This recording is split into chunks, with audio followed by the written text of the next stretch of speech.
हाँ, तो good morning friends. अभी तक हम लोग ने कौन-कौन से सेक्शंस किए हैं डिडक्शन के। ये डिडक्शन का बेसिकली थर्ड पार्ट है, पर मैंने एक और बीच में 80 डबल जे डबल ए वाला पार्ट आपको दिया था, तो वो आपने रिवाइज कर लिया रहेगा। Hope so you loved that. तो अभी हम लोग ने क्या-क्या कर लिया, डिडक्शन का मीनिंग देख लिया, फिर 80 सी सेक्शंस 80 सी देख लिया, 80 सीसीसी देख लिया, सीसीडी देख लिया, सीसीई देख लिया है, फिर ये मेडिकल वाले सब देख लिए थे। फिर बात करते हैं इंटरेस्ट वाले देख लिए थे, ई बी वगैरह। फिर है 80 जी हो गया।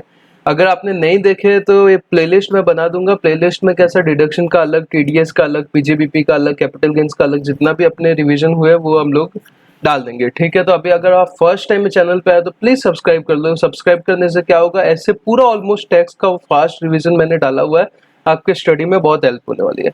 सेकेंडली, लाइक और कमेंट करोगे मेरे को पता है, फिर भी अगर गलती से भूल जाओ तो कर देना। उससे क्या होगा, उससे ये होगा कि वीडियो का रीच बढ़ता है। वीडियो का रीच बढ़ेगा तो और लोगों को हेल्प होगा। ठीक है, अभी कौन सा सेक्शन स्टार्ट करते हैं? अभी स्टार्ट करते हैं सेक्शन 80 जीजी। जीजी क्या बोलते हैं? अगर आप रेंट पे करते हो, क्या पे कर रहे हो? अगर भाड़े पे घर लिया है, घर का रेंट पे कर रहे हो तो आपको डिडक्शन मिलेगा। तो आप बोलोगे रेंट पे करने से क्या डिडक्शन मिलेगा, उसका क्या डिडक्शन है, वो तो एक्सपेंस है।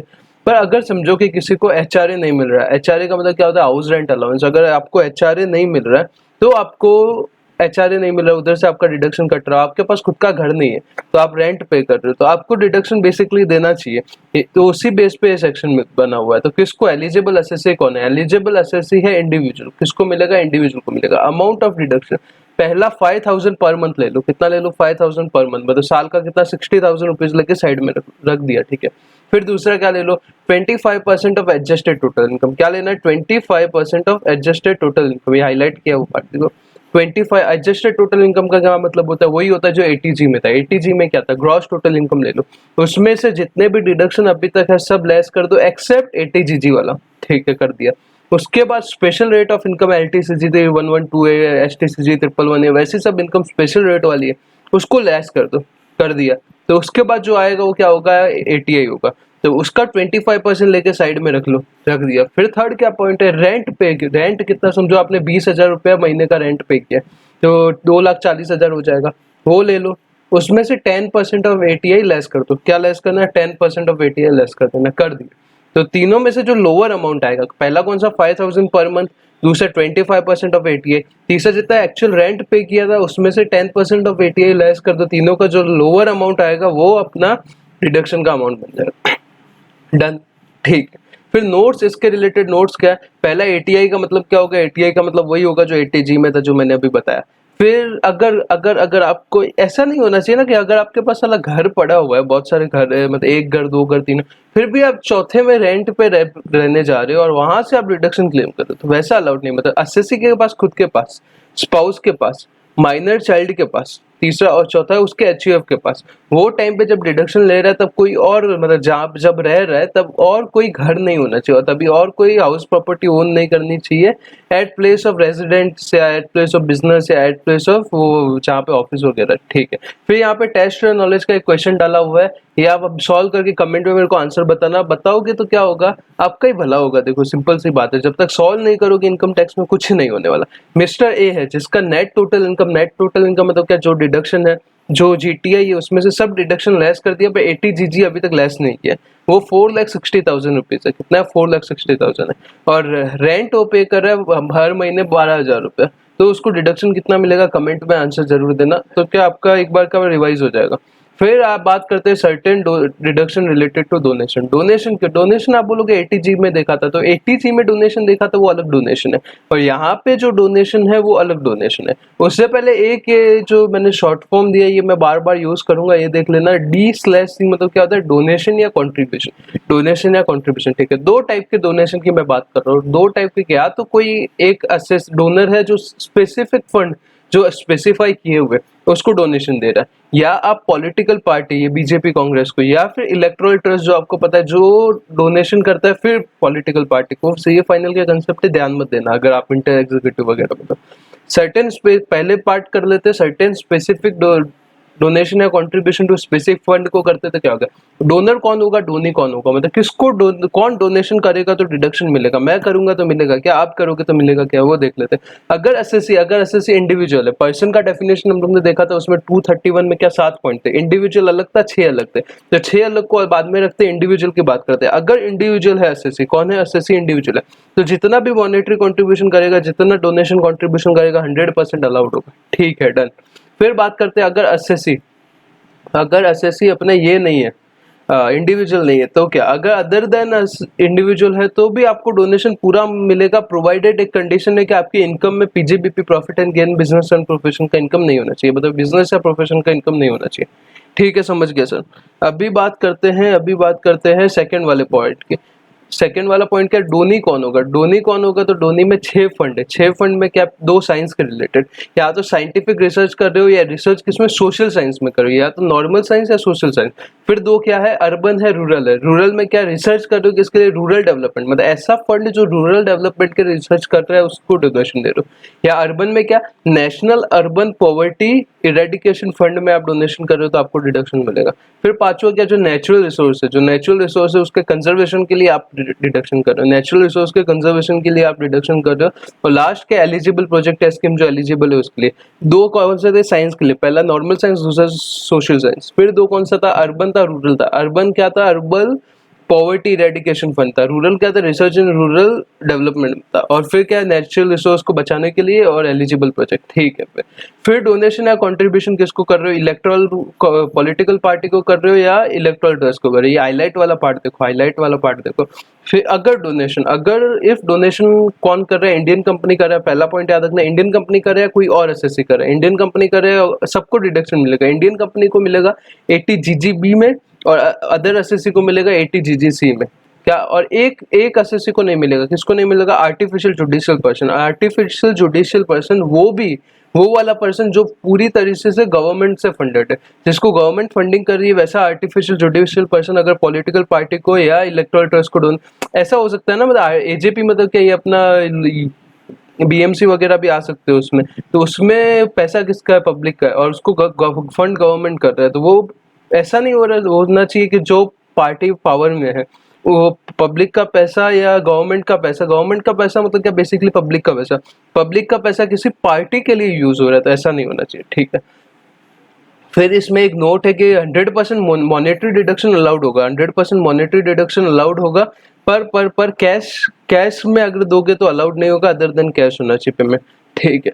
फिर 80 डबल जे हम लोग ने देख लिया था, डबल जे ए आपको खुद से पढ़ना पड़ेगा, कुछ नहीं है, इजी है, वो बायोडिग्रेडेबल वाला है, तो उसमें टाइम वेस्ट नहीं करते। फिर बात करते हैं सर्टेन रेवेन्यू बेस्ड डिडक्शन में 2 है, इंटरेस्ट बेस्ड डिडक्शन है, रॉयल्टी बेस्ड डिडक्शन है।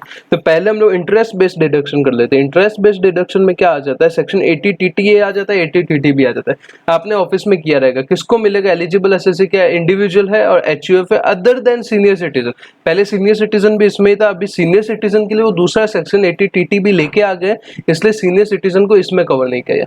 भाई ये लॉजिकल साइंस मैंने दिया, ये सब छोड़ दो, आप यही समझो कि अगर आपको सेविंग बैंक से इंटरेस्ट मिल रहा है, किससे भी इंटरेस्ट, सेविंग बैंक से, आपको जो आपका सेविंग बैंक होता है ना, बैंक में जो सेविंग बैंक होता है, सेविंग बैंक से अगर आपको इंटरेस्ट मिलता है तो उसका आपको डिडक्शन मिलेगा, कितना मिलेगा, 10,000 रुपए तक मिलेगा।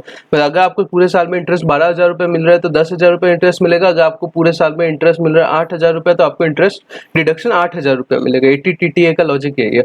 एलिजिबल एसएससी कौन होगा, इंडिविजुअल है भाई या एचयूएफ है, अदर देन सीनियर सिटीजन, ठीक है।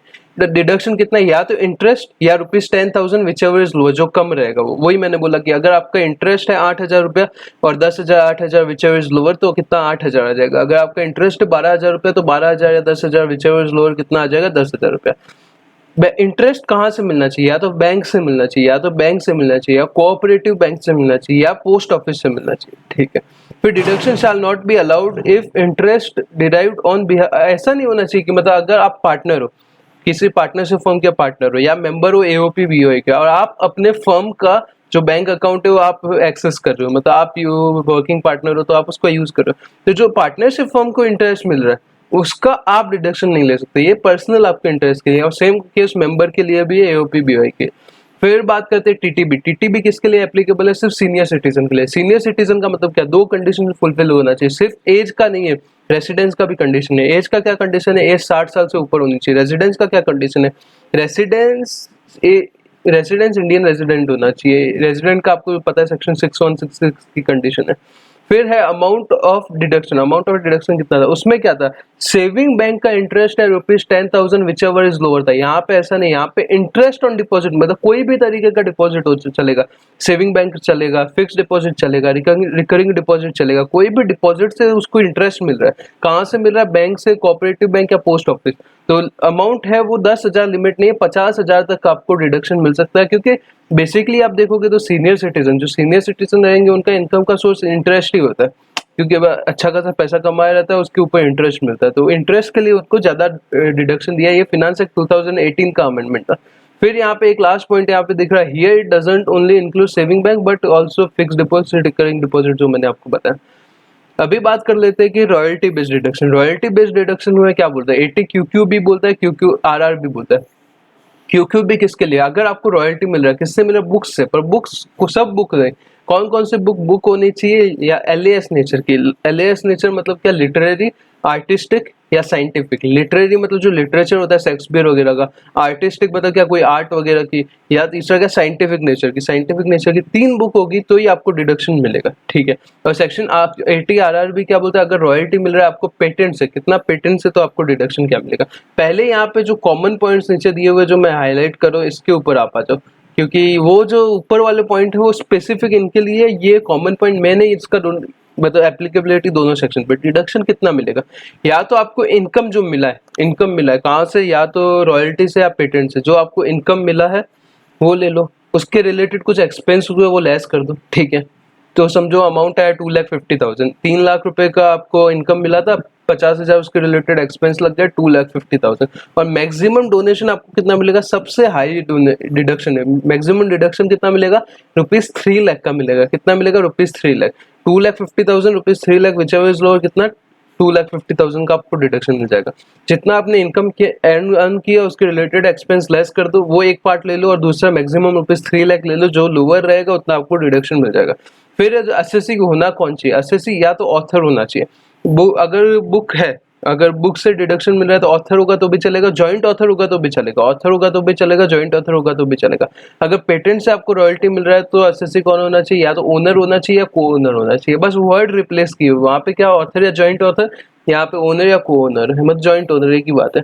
बुक्स कौन सी होनी चाहिए, बुक्स कौन सा नेचर की होनी चाहिए, बुक्स नेचर की होनी चाहिए अपने एलएएस नेचर की। पर कुछ बुक्स स्पेसिफिकली मेंशन किया, ये मैंने यहाँ पे तो शॉर्ट फॉर्म लिखा, अपनी मेन बुक से आप वो फुल फॉर्म देख लेना। क्या बी यानी क्या, ब्रोशर्स हो गए, कमेंट्री हो गई, डॉक्यूमेंट्री हो गई, वो सब जो वाले पार्ट है। फिर अपना आ जाता है टेक्स्ट बुक हो गया, ऐसे सब टाइप की जो बुक है वो उसके रिलेटेड आपको डिडक्शन नहीं मिलेगा, ठीक है। फिर अभी स्पेसिफिक कुछ पॉइंट है, इनके रिलेटेड बात कर देते हैं। बुक्स के रिलेटेड अगर रॉयल्टी आउटसाइड, ये आपको पता रहेगा, मैंने सेक्शन 10AA में बताया था। अगर आपको इनकम बाहर, इंडिया से बाहर अर्न कर रहे हो, तो आपको वो इनकम इंडिया में लाना पड़ेगा 6 महीने के अंदर अंदर। किसमें, कन्वर्टेबल फॉरेन एक्सचेंज में। आईएफएससी वाला लेक्चर डाला था, उसके अंदर बहुत सारे ऐसे प्रोविजन थे, ठीक है। फिर where royalty is not lump sum, अगर लमसम रॉयल्टी नहीं है, अगर लमसम मतलब क्या, 2 तरीके से आपको इनकम हो सकता है रॉयल्टी का, या तो पूरा लमसम आपको पेमेंट मिल जाएगा, या आपको पार्ट पार्ट मिलेगा। अगर लमसम नहीं है, मतलब लमसम नहीं है कंसिडरेशन, तो income in excess of 15% of value of books, जो बुक सोल्ड किया उसके 15% के ऊपर का वैल्यू वो प्रीवियस ईयर में वो इग्नोर कर दिया जाएगा। फिर 80 आरआरबी की बात करते हैं। 80 आरआरबी का एक पॉइंट है जो इंपॉर्टेंट भी है और इजी भी है। क्या, ये याद रखना कि अगर जो रॉयल्टी पेटेंट से मिलती है, अगर वो कैपिटल गेन में ऑलरेडी चार्ज हो रही है, तो वो ये सेक्शन के तहत उसको रॉयल्टी नहीं माना जाएगा और यहाँ पे टैक्स नहीं लिया जाएगा, ठीक है। फिर अपने हो गए कौन से, 80 अपने डोनेशन रेवेन्यू बेस्ड कुछ डिडक्शन किए, रॉयल्टी बेस्ड किया था, इंटरेस्ट बेस्ड किया था। इंटरेस्ट में क्या था, टीटीए था, टीटीबी था। टीटीबी ज्यादा इंपॉर्टेंट हो जाता है अभी लेटेस्ट शायद सीनियर सिटीजन के लिए। क्यूक्यू भी था, आरआरबी था। क्यूक्यू भी किसके लिए था, रॉयल्टी एलएएस बुक्स के लिए था। आरआरबी किसके लिए था, पेटेंट से जो रॉयल्टी मिलता है। ये भाई साहब, ये जो आईएसी है, ये सबसे ज़्यादा इम्पोर्टेंट सेक्शन है डोनेशन के अंदर का।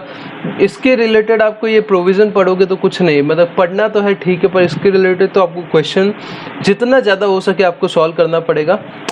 कोई ऑप्शन नहीं है दूसरा। एलिजिबल एसएससी कौन होना चाहिए? एलिजिबल एसएससी होना चाहिए या तो कंपनी या एलएलपी, कौन जो स्टार्टअप चालू करे, कंपनी या इनकॉर्पोरेट कब होना चाहिए? 5 साल का टाइम है, 2016, 1 अप्रैल 2016, 1 अप्रैल 2016 से लेकर 31 मार्च 2021, ये 5 साल के पीरियड के बीच में इनकॉर्पोरेट हो रहा है कोई कंपनी या कोई एलएलपी, तो उसको डोनेशन डिडक्शन मिल सकता है। कितना मिलेगा, कैसे मिलेगा, वो आगे बात करते हैं। टर्नओवर कितना होना चाहिए? जिस टाइम आप डिडक्शन ले रहे हो वो साल में आपका टर्नओवर 25 करोड़ से ज्यादा नहीं होना चाहिए। 25 करोड़ तक, मतलब 25 करोड़ तक ही आपका डिडक्शन होना चाहिए, टर्नओवर होना चाहिए, अगर जिस साल में आप डिडक्शन क्लेम कर रहे हो। फिर अमाउंट ऑफ डिडक्शन कितना होना चाहिए, कितना अमाउंट का आपको डिडक्शन मिलेगा। अगर आप कोई भी 7 साल में 3 साल चूज कर सकते हो, कोई भी 3 कॉन्सेक्यूटिव ईयर चूज कर सकते हो, उस टाइम पे आपका 100% प्रॉफिट का आपको डिडक्शन मिल जाएगा। ये एक्चुअली बेसिकली बीच में नरेंद्र मोदी गवर्नमेंट ने ये स्टार्टअप को प्रमोट करने के लिए काफी कुछ इनिशिएटिव लिया था, उसमें ये भी एक था। फिर कुछ कंडीशन है डिडक्शन के लिए थे। बिजनेस आपका न्यू होना चाहिए। न्यू होना चाहिए मतलब क्या, आपका रिकंस्ट्रक्शन या वो सब अमालगमेशन वगैरह से नहीं, बिजनेस न्यू होना चाहिए। फिर क्या, प्लांट एंड मशीनरी आपका न्यू होना चाहिए। बिजनेस नया होना चाहिए, प्लांट एंड मशीनरी नया होना चाहिए। पर दो एक्सेप्शन है। दो एक्सेप्शन कौन सा है? इंपोर्टेड प्लांट एंड मशीनरी अगर सेकंड हैंड होगा तो भी चलेगा। उसका रीजन क्या है? उसका रीजन मैंने 35 AD वाले बिजनेस के सेक्शन में बताया था। रीजन ऐसा है कि इंडिया में तो उसका वैसे भी डेप्रिसिएशन नहीं मिला है, तो उसके केस में आपको मिल जाएगा। और दूसरा क्या है? दूसरा है 20% of second hand plant and machinery चल जाता है। 20%, ये सेम 35 AD में भी पॉइंट थे। पहला क्या, बिजनेस नया होना चाहिए। दूसरा क्या, प्लांट एंड मशीनरी नया होना चाहिए। बिजनेस नया होना चाहिए, प्लांट एंड मशीनरी नया होना चाहिए। फिर इंपोर्टेड प्लांट एंड मशीनरी चल जाए, इंपोर्टेड प्लांट एंड मशीनरी अगर सेकंड हैंड है तो भी चल जाएगा, और 20% of second hand plant and machinery चल जाता है। फिर अकाउंट्स जो है वो बनने चाहिए, और सीए उसका ऑडिट करना चाहिए। फिर 80PA की बात कर ले। 80P आपको पता रहेगा, कोऑपरेटिव सोसाइटी का टैक्सेशन, उसको डिडक्शन कैसे मिलता है उसकी बात कर रहे थे। उसको देख के प्रोड्यूसर कंपनी वालों ने भी डिमांड किया। प्रोड्यूसर कंपनी क्या होता है? एग्रीकल्चर वाला आपकी कंपनी अकाउंट, कंपनी लॉ में रहेगा, तो उसमें बेसिकली अच्छे से, ये अमूल वगैरह है वैसे टाइप की प्रोड्यूसर कंपनीज होती है, जो एक तरीके की सोसाइटी रहती है जो एग्रीकल्चर प्रोड्यूस वगैरह के लिए रहती है। वो बेसिकली ऊपर से बता रहा हूँ, ज्यादा टाइम नहीं ले रहा हूँ आपका। एलिजिबल एसएससी कौन होना चाहिए? प्रोड्यूसर कंपनी होना चाहिए। अमाउंट ऑफ रिडक्शन कितना मिलेगा? 100% मिलेगा अगर आपका टर्नओवर 100 करोड़ से कम है। अगर आपका टर्नओवर 100 करोड़ से कम है तो 100% डिडक्शन मिलेगा। कहाँ से कहाँ तक मिलेगा? असेसमेंट ईयर 1920 से लेकर 24-25 तक मिलेगा। होप सो आपको ये हेल्पफुल रहा रहेगा। लेक्चर नहीं बोल सकता, जस्ट एज अ फ्रेंड आपको हेल्प कर रहा है, यही समझ लीजिए। कुछ भी क्वेश्चन वगैरह तो इंस्टाग्राम का जो मैं लिंक अपना बायो में दे देता हूँ, उस पर डीएम करके पूछ सकते हो। ये जो नोट्स है वो मैं अवेलेबल 1-2 दिन में, थोड़ा कंप्लीट नहीं हुआ है, कुछ कंप्लीट इसमें करना है, और इसको टेलीग्राम के अपने चैनल पे डाल दूंगा, जिसका लिंक भी मैं डिस्क्रिप्शन में दे देता हूँ। तो होप सो ये अच्छा रहा रहेगा। अभी एक बार जो आज किया वापस फटाफट 2 मिनट में वापस आपको क्विक फायर खत्म कर देते हैं। पहले कौन सा देखा था सेक्शन? देखा था 80GG। 80GG क्या बोलता था? रेंट के रिलेटेड डिडक्शन। पर रेंट के डिडक्शन कब मिलेगा जब आपको एचआरए नहीं मिला रहेगा। एचआरए नहीं मिला रहेगा तब भी ये सेक्शन में आपको रेंट का डिडक्शन मिलेगा। एलिजिबल एसएससी कौन है? एलिजिबल एसएससी इंडिविजुअल है, सिर्फ इंडिविजुअल को मिलेगा। अमाउंट ऑफ डिडक्शन क्या है? अमाउंट ऑफ डिडक्शन है 5000 पर मंथ ले लो, मतलब 60,000 पर महीना। 25% ऑफ एटीआई ले लो। एटीआई का मतलब क्या? जीटीआई ले लो, उसमें से लेस करना है। लेस क्या करना है? Special rate of income less करना है, उसमें से लेस करना है, डिडक्शन लेस करना है, एक्सेप्ट 80GG लेस करना है। ठीक है, 25% ऑफ एटीआई ले लिया। थर्ड क्या? रेंट पेड, जितना एक्चुअल रेंट पे किया उसमें से 10% ऑफ एटीआई लेस कर दो, तो जो अमाउंट आया, पहला 60,000 आ गया 5,000 पर मंथ, दूसरा 25% ऑफ एटीआई आ गया, फिर थर्ड आ गया rent paid minus 10% of ATI, which ever is lower, वो आपको डिडक्शन मिल जाएगा। नोट्स क्या है? पहला एटीआई का मीनिंग दिया है, क्या होता है जो मैंने अभी बता दिया है। एसएससी उसकी स्पाउस, उसका बच्चा, माइनर चाइल्ड से माइनर है, और उसका क्या? एचयूएफ, वो कोई घर नहीं होल्ड करने चाहिए रेजिडेंस के लिए एट टाइम ऑफ डिडक्शन, वो एरिया में जो मैंने अभी आपको बताया था। फिर टेस्ट ऑफ नॉलेज वाला मैंने एक पॉइंट डाला था, वो आप कमेंट पे करके बता देना। फिर बात की थी अगर डोनेशन दे रहे 80G के अलावा डोनेशन, तो 2 तरीके के डोनेशन दे। अगर कोई स्पेसिफिक फंड जो नोटिफाई किया है उसको डोनेशन दे रहा है, कौन दे रहा है? डोनर दे रहा है। अगर इंडिविजुअल है तो पूरा डोनेशन का पूरा 100% आपको डिडक्शन मिल जाएगा, कोई सोचने की जरूरत नहीं। इंडिविजुअल नहीं है, कोई और पर्सन है, तो ये एक चीज देखना है कि जिसका पीजीबीपी का इनकम है उसको छोड़ के बाकी सबको 100% का डिडक्शन मिल जाएगा। डोनी कौन होना चाहिए? डोनी 6 पॉइंट थे, 3 पॉइंट पड़े थे। पहले 2 कौन थे? पहले साइंस के रिलेटेड थे, साइंटिफिक रिसर्च के लिए या research in social science.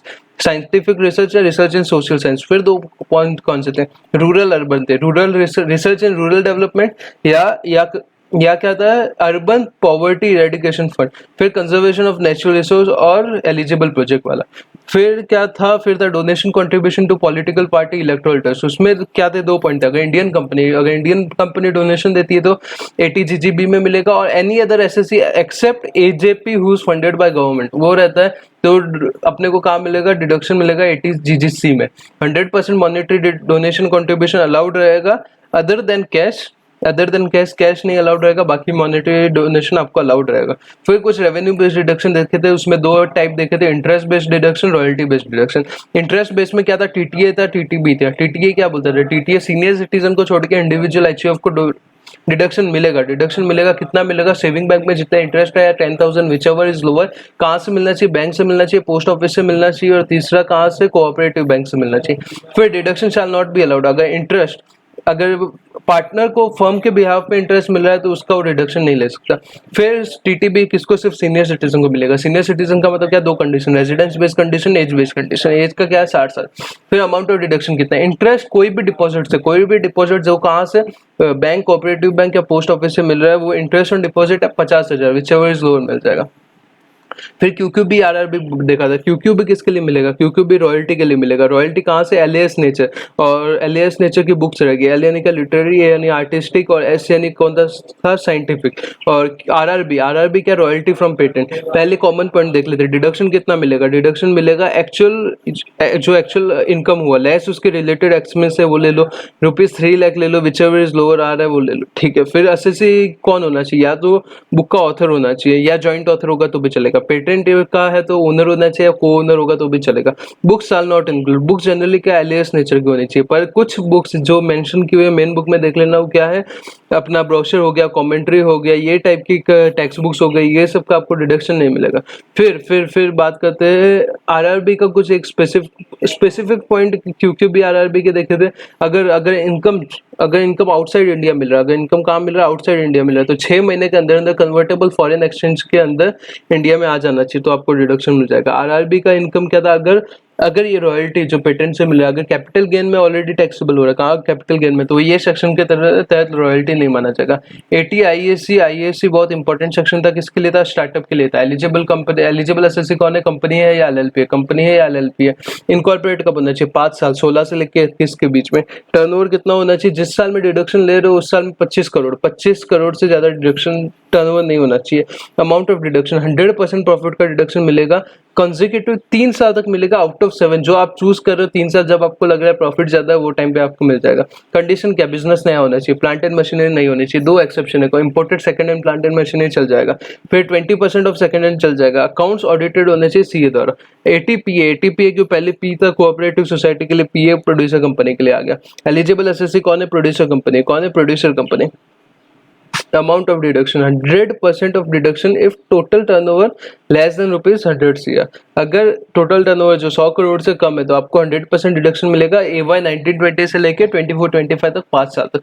Hope so ये वीडियो हेल्पफुल रहा है तो थम्स अप दबा दीजिए और सब्सक्राइब वगैरह आप कर दोगे, कोई इश्यू नहीं। चलो बाय बाय।